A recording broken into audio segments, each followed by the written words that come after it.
Good day, Crime Talk aficionados. It is Sunday, which means we are here for the weekly recap. And this is the weekly recap for the week of November 17th of 2025. All the top stories conveniently located in one location right here. You're welcome. Thanks for watching. Hope you enjoy the show. And remember, the Constitution matters. All right, lawyer.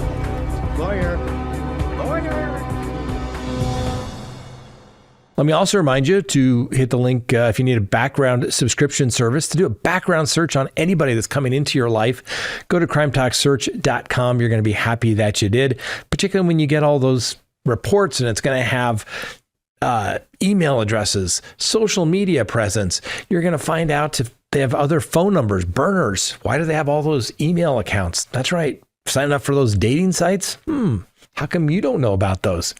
Well, go find out. You'll be happy you did. And also hit the link below. That's right. Get your merch. Why? Because Christmas is coming, ladies and gentlemen. Christmas. Get your Crime Talk merch today. I know they're working on new stuff. Go check it out. Hit the links. You'll love it. You know you want it. Lawyer. That's right. Christmas Day, you can send us photographs in your Crime Talk merch. We want to see it.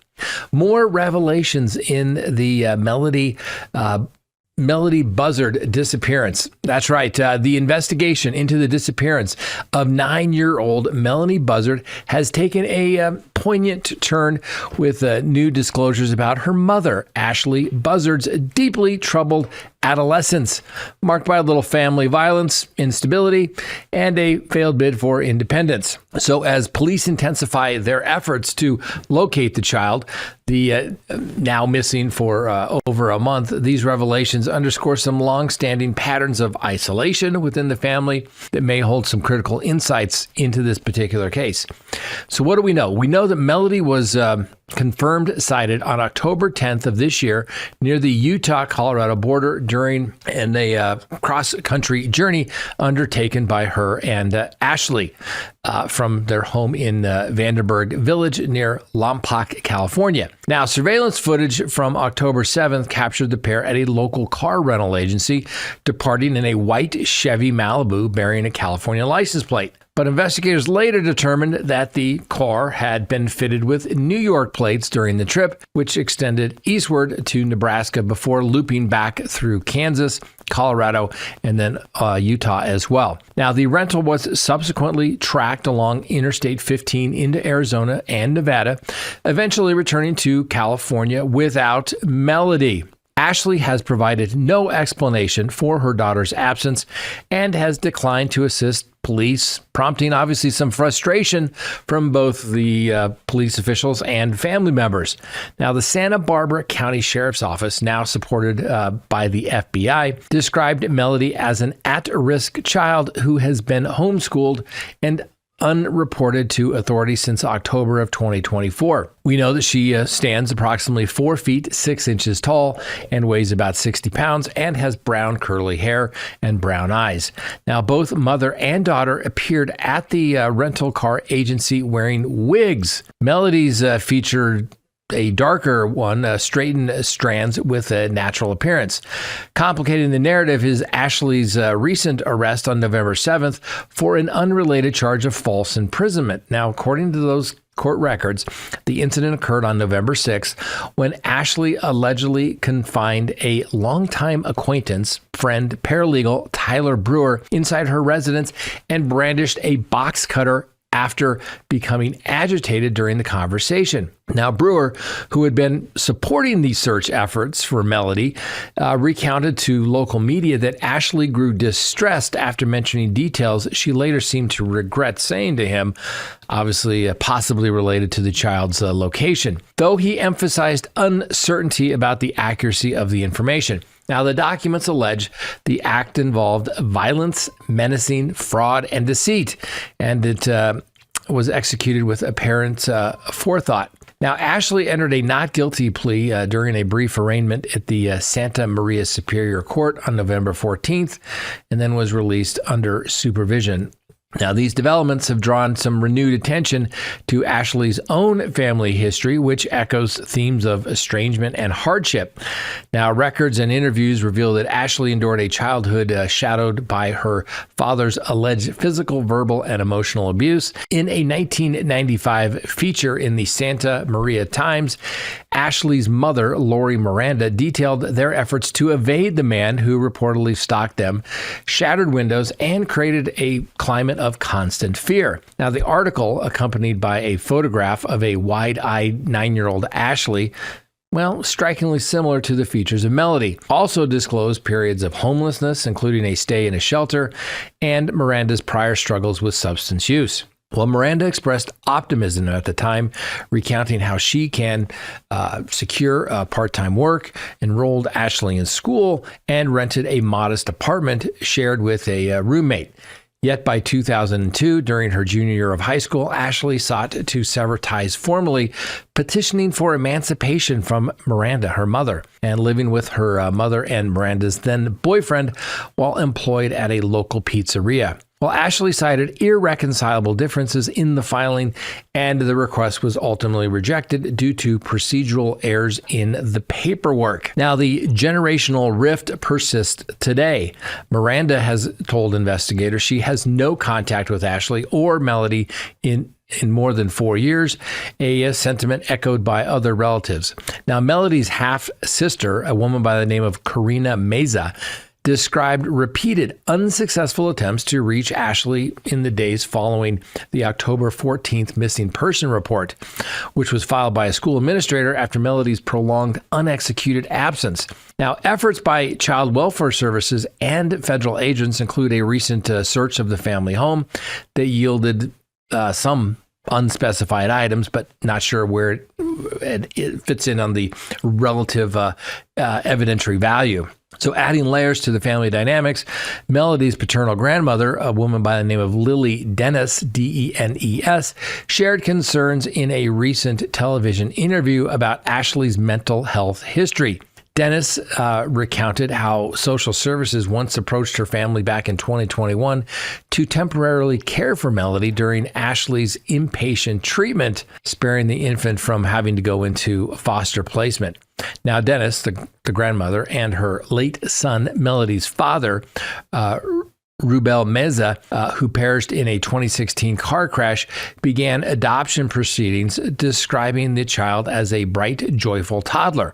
Ultimately, upon Ashley's discharge, however, she reclaimed custody and, according to Dennis, systematically distanced Melodee from extended families, effectively shielding her from the entire world. They said that, quote, "We were overjoyed at the prospect of raising her," Dennis noted, and her voice heavy with an unresolved grief. Now, Melodee was always so vibrant and intelligent, and someone, somewhere, must hold the key to bringing her home. Well, the Buzzard residence has transformed into an impromptu memorial, with community members adorning the exterior with candles, pink blooms, placards, urging Melodee's safe return. Now, despite the mounting scrutiny, Ashley has not been designated as a suspect in the disappearance. Oh, she's a suspect. She was the last person seen with her. She's a suspect. Even though it's not official, we'll give her the presumption of innocence. Now, the Santa Barbara County Sheriff's Office continues to solicit tips from the public, emphasizing that minor details could prove pivotal, and people with information should contact the detectives at 805-934-6117. Now, obviously, the interplay of the past traumas of mom and the present silence leaves, a few things that should be questioned. Will the echoes of the one generation's pain illuminate the path to a missing child's rescue? All right, Brian Walshe on charge for murder and, accused of disposing of his wife's remains and lying to the police investigators. Well, he pled guilty to 2 out of 3. And now they're seating a jury for the murder case. Interesting strategy. So, in a significant development in the high-profile Massachusetts homicide case, Brian Walshe entered guilty pleas to 2 lesser charges connected to the disappearance and presumed death of his wife, Anna Walshe, while steadfastly denying involvement in her murder. The partial plea agreement was accepted by the Judge Diane Frenier as jury selection began for the remaining first-degree murder charge. Now, Walshe is a 49-year-old resident there in Massachusetts, and he's accused of killing his 39-year-old wife, a real estate executive, on or about January 1st of 2023. Then he's accused of dismembering her body and discarding the remains in multiple dumpsters. Now, Anna Walshe, a mother of 3 young children, was last seen alive shortly after midnight on New Year's Day, 2023. Her body has never been recovered, complicating the prosecution's case, which relies heavily on circumstantial evidence, including incriminating internet searches allegedly conducted by the defendant. For example, Googling on his son's iPad how to dispose of a body. Anyway, during today's hearing, Walshe changed his pleas from not guilty to guilty on charges of improper conveyance or removal of a human body and misleading a police investigation. Now, prosecutors contended that Walsh's deliberate obstruction through false statements and delayed reporting allowed dumpster contents containing his wife's remains to be collected and incinerated before authorities could actually intervene. So in open court, the judge directly questioned Walshe about the disposal charge. Did you, in fact, willfully remove or convey the body of Anna Walshe or her remains not being lawfully authorized to do so? Walshe responded affirmatively. His defense attorneys clarified that the admission applied solely to impending the investigation and explicitly excluded any acknowledgement of homicide. Obviously, a strategic decision, right? So, Walsh's approach, as calculated rather than unconventional, that's for sure. By conceding the disposal and the obstruction counts, the defense achieves several objectives. First, it removes potentially inflammatory evidence from the jury's consideration, such as graphic details of dismemberment and the defendant's alleged purchase of the cleaning supplies, tarps, and a hacksaw. Now, it narrows the trial's focus exclusively to whether Walsh's actually caused his wife's death, avoiding a scenario where jurors might convict on murder based partly on the revulsion over the post-mortem treatment of the body. It's a signal to the jury that Walshe accepts responsibility for certain actions while forcefully contesting the core accusations, potentially portraying him as forthcoming rather than wholly evasive. Now, prosecutors reportedly refused any plea deal that did not include the murder charge, leaving Walshe no option for a comprehensive resolution short of trial. Now, sentencing on the 2 guilty counts will occur after the murder verdict, meaning Walshe faces the possibility of additional penalties if convicted, obviously, of the homicide. Now, this is a kind of a strategy decision. The defense is going to say, Judge, we've pled guilty to these charges, and you shouldn't allow in all this evidence of, kind of the consciousness of guilt, disposal of the body. I think some of it, if not all of it, will come through, but the focus now is murder, right? Was it an accident? Was it heat of passion? Something along those lines. And then I panicked, and then I did things I shouldn't have done. I would anticipate something like that. Kind of an interesting strategy from a crazy guy. Remember, he was just, his attorney says he wasn't competent to proceed. But fortunately, they got him all fixed up at the state hospital, and we're ready to go. So anyway, since those matters are resolved, the jury selection commenced immediately following the plea, with the court aiming to seat 12 jurors and 4 alternates before Thanksgiving. Now, the prospective jurors are being instructed to abstain from all news media and social media during the proceedings, a requirement the judge acknowledges quite demanding. And as we talked about yesterday, we have jurors that were dishonest. Let's hope the jurors are honest in this particular case so that each side gets a fair trial. But if you have jurors on there for some particular purpose other than doing their job as a juror, it's not a fair proceeding, and it frankly isn't fair. And I frankly am of the mindset that if jurors are not going to be candid and forthright, well, they should be prosecuted if it comes out and you determine that they lied, like the juror we talked about yesterday in the Karen Reed case, who basically said, I had no interest in doing anything other than finding her not guilty. He lied. Why should he not be prosecuted, in my humble opinion? Do I think it'll happen? No, but it should. Anyway, we digress. So, in pretrial motions decided on Monday, the judge permitted testimony regarding a heated argument between the couples days before Anna Walshe's disappearance, during which she allegedly pressed Walshe to resolve pending federal art fraud charges. Now, evidence of Walshe's internet searches, including queries about disposing of a body and pornography involving infidelity, was also deemed largely admissible, though certain explicit details were excluded to prevent undue prejudice. That's a 403 analysis under the rules of evidence. Anyway, the defense has argued that some of the searches reflect personal fantasies or adult interests rather than criminal intent, while prosecutors maintain that they demonstrate premeditation and motive tied to the suspicion of marital infidelity. Notably, several Massachusetts State Police personnel involved in the controversial Karen Reed case, including the embattled former trooper Michael Proctor, appear on the witness list, potentially inviting scrutiny of investigative practices. Now, a recent psychiatric evaluation confirmed that Mr. Walshe was in fact competent to proceed and stand trial, and his request for a change of venue due to pretrial publicity was denied.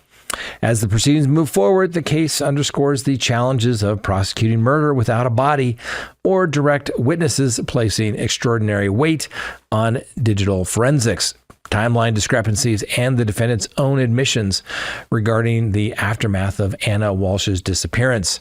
Now, I think that this is going to help the prosecution because if he testifies, he can certainly be cross-examined on the fact that he pled guilty.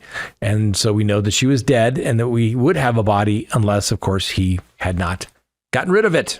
So we'll see where this goes. It's going to be interesting. I really think it's going to be worth something worth watching, and I believe we're going to bring it to you once we have a jury selected. Next, how about a twist in the David case? Who would have thought he could possibly be a suspect, right? Because when your girlfriend, who you're last seen with, winds up in an abandoned car, dismembered, and you don't tell anybody that your girlfriend is missing, obviously, everybody's entitled to the presumption of innocence, but you're certainly going to be somebody the police are going to want to talk to, right? That's right. Yeah. In a development that has left absolutely no one reaching for their monocles in astonishment, rising music sensation David, spelled with a 4, whose legal name is David Anthony Burke, aged a mature 20, is reportedly under scrutiny as the prime suspect in the grisly demise of a 15-year-old Celeste Rivas. Now, the teenager's dismembered and decomposed remains were discovered rather inconveniently stuffed into the trunk of the singer's Tesla back in September. Now, one might be forgiven for assuming that discovering a missing minor's body parts in one's personal vehicle could raise a few polite questions from law enforcement. Sure. Sources close to the investigation, because apparently even murder probes now come with anonymous insiders, inform us that the Los Angeles Police Department detectives have connected a few rather obvious dots. These include a mysterious midnight jaunt the singer allegedly took to a secluded corner of Santa Barbara County earlier this year, where he reportedly lingered for several hours. What better spot for a little quiet reflection than a remote wilderness area in a dead of the night? One could only suppose. Police are treating this matter as a potential homicide, a bold classification given the circumstances, don't you think? While awaiting the medical examiner's final word on exactly how the young woman met her end. Preliminary whispers suggest she may have perished in the spring of 2025, with the assistance possibly required for subsequent disassembly and storage operations. Curiously, Mr. Burke has adopted a posture of dignified non-cooperation throughout the inquiry, which legal experts described as not the optimal strategy when one's car doubles as a crime scene. Now, Ms. Rivas, who vanished from her Lake Eleanor home in April of 2024 at the tender age of 13, later turning 15 the day before her remains surfaced, had reportedly entered into a romantic entanglement with a chart-topping artist. Friends and acquaintances described the scenes of the pair as partying together because nothing says wholesome youthful rebellion like a substantial age discrepancy, and subsequent disappearance. In related news that surprised zero observers, the singer has abruptly terminated his lucrative Hollywood Hills lease, vacated the premises with suspicious haste, and postponed both a national tour and album release. Now, police raids on the abandoned mansion uncovered several items of evidentiary value alongside peculiar objects more suited to agricultural pursuits than Grammy after-parties. As the investigation trudges on with the urgency one expects when a celebrity's luxury electric vehicle becomes an impromptu body disposal unit, one eternal truth emerges crystal clear. Should you ever find yourself in the possession of a dismantled underage acquaintance stored in your automobile, authorities are likely, nay, certain, to consider you a person of interest. The public awaits further developments, secure in the knowledge that justice, like a Tesla on autopilot, occasionally veers towards the blatant foreseeable. Anyway, what can you do, ladies and gentlemen? I don't know. Now, like I said, this David guy with this he's entitled to the presumption of innocence. And if I was his attorney, I would tell him to shut your mouth. You're not cooperating at all. Bottom line. Okay. But I can't understand. She's dismembered. Now, I guess the question from the medical examiner is, was she deceased and then dismembered? Well, probably so. But then the question becomes, how did she die? Was it an accident? And somebody panicked and they said, oh my God, she's underage. Maybe she died of some substance. Who knows? But instead of calling the police, let's dismember her, put her in the trunk of my car, and nobody will notice. Unbelievable. And early on, the police have said, they've still basically publicly said, this David guy is spelled with a 4. We don't have any persons of suspect. BS. Of course you do. The guy that she was apparently dating, whose car that she wound up in dismembered and decomposing, that's somebody you want to talk to. And if you don't want to talk to him, exercising their constitutional rights, which they're entitled to do, if I was his attorney, I would tell him to do the exact same thing. But I would probably tell the medical examiner, hurry up. Anyway, glad to see somebody at the LAPD finally thinks he may have had something to do with it. Next, a family of Idaho students murdered in the Idaho case involving Bryan Kohberger. Well, a couple of them want to sue the Washington State University. So let's talk about the facts, and then we'll talk about the likelihood of success here. So the parents of Kaylee Gonzalez, one of the 4 University of Idaho students, fatally stabbed back on November 13th of 2022, have indicated their intention to file a civil tort claim against the Washington State University, where Bryan Kohberger was enrolled as a student at the time of the charges. At the time of the murders. Now, Steve and Christy Gonzalez, represented by their attorney, Shannon Gray, stated that the action seeks accountability and greater transparency regarding reports of Kohberger's concerning conduct prior to the murders. The family emphasized that the litigation aims to identify institutional shortcomings and prevent similar incidents in the future. Now, as most people know, Kohberger pled guilty back in 2025 to 4 counts of murder and received consecutive life sentences without the possibility of parole. He resided in the University of Housing there in Pullman, Washington, approximately 10 miles from the crime scene in Idaho. Now, investigative records released following his sentence revealed multiple complaints from WSU students and faculty about the behavior during the fall of 2022. These included allegations of condescending and disrespectful interactions with female students, physical obstructions of exits, and expressions of interest in topics related to criminal intrusion. Well, faculty members reportedly expressed concern about his potential for future misconduct, leading to his removal from the teaching assistant position and a loss of funding in December of 2022. Now, a preliminary tort claim notice was submitted on behalf of the Gonzalez family and initially the family of the victim, Madison Mogan, in May of 2023, which is simply a notice to preserve their right to proceed. Now, as of November 2025, the Gonzalez have advanced towards some form of formal litigation with WSU, though it remains unclear whether other victims' families will participate. So what are the potential causes of action? All right. So as WSU, the Washington State University of Pullman, is a public institution, any civil claim must comply with the procedures for actions against governmental entities under the applicable law there in Washington, which means that they would have to waive sovereign immunity and try to hold the state and its agencies liable for tortious conduct to the same extent as private parties. Anyway, the primary cause of action would likely be negligence, requiring proof of four elements. One, a duty owed by WSU to the victims, breach of that duty, causation, and damages.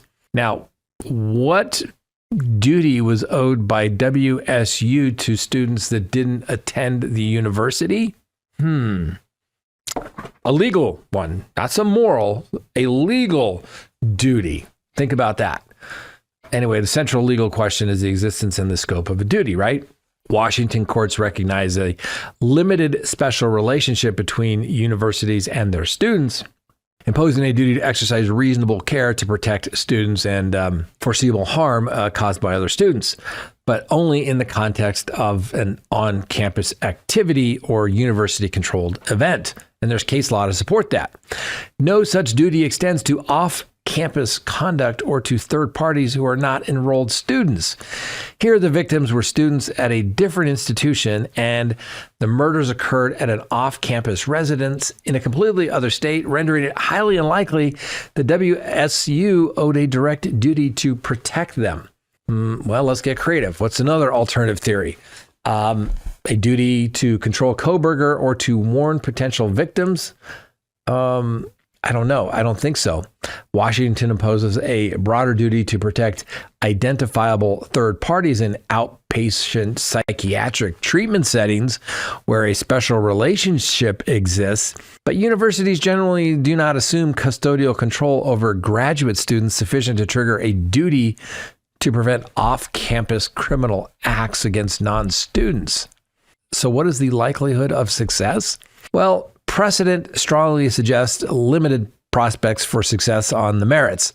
Washington law imposes no general duty to protect third parties from criminal acts absent a special relationship or custodial control, and universities' protective obligations are confined to their own students during these school-related activities. So the absence of any known prior connection between Kohberger and the victims, combined with the off-campus and cross-jurisdictional nature of the harm, further weakens foreseeability and proximate cause arguments.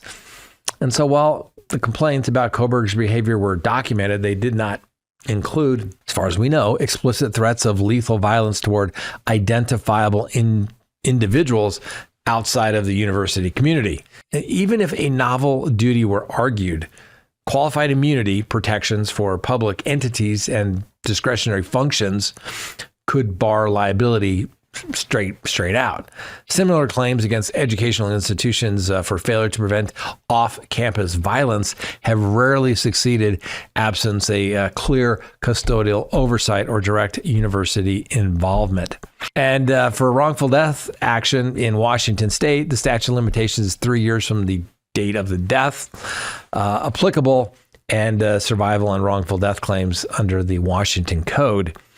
Now, the death occurred in November 13th of 2022. Thus, the standard limitations expires on November 13th, 2025. Coinciding closely with the family's November 2025 announcement. Yeah, the statute of limitations may have run. Now, they may have filed suit, but once that becomes publicly available, we'll try to figure it out. Anyway, claims against state agencies, including public universities, require presentation of a tort claim form and a 60-day waiting period before filing suit.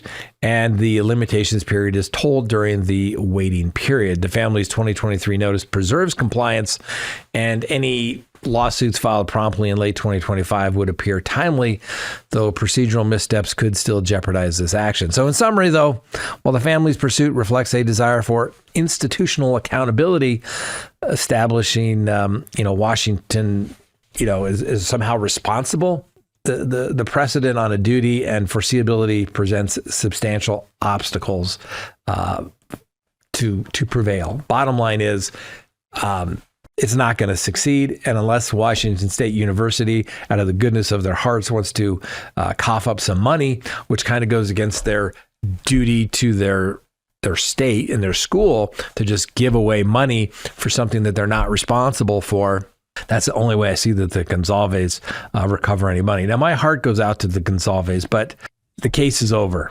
I mean, Kohberger's been sentenced. He'll never get out of prison. There's civil penalties against him, so hopefully he never profits from what he did. But to go after the school, I mean, it'd be one thing if the crimes took place at the school and the school knew that the security system sucked and that's how somebody got in, then that would be a viable claim. But to simply say that Washington should have warned people, that nobody knew that these people even existed, there were no identifiable threats to these people, Washington State University shouldn't pay a dime to the Gonzalez family. Like I said, my heart goes out to them, but legally they are on very thin ice. Next on the docket, investigation into the death of that Florida teenager, well, takes a little bit of a twist. So federal authorities are continuing their investigation into the death of 18-year-old Anna Kepner, a Florida resident whose body was discovered on November 7th aboard a cruise ship in international waters between Mexico and Florida. I think they refer to that as the Gulf of America.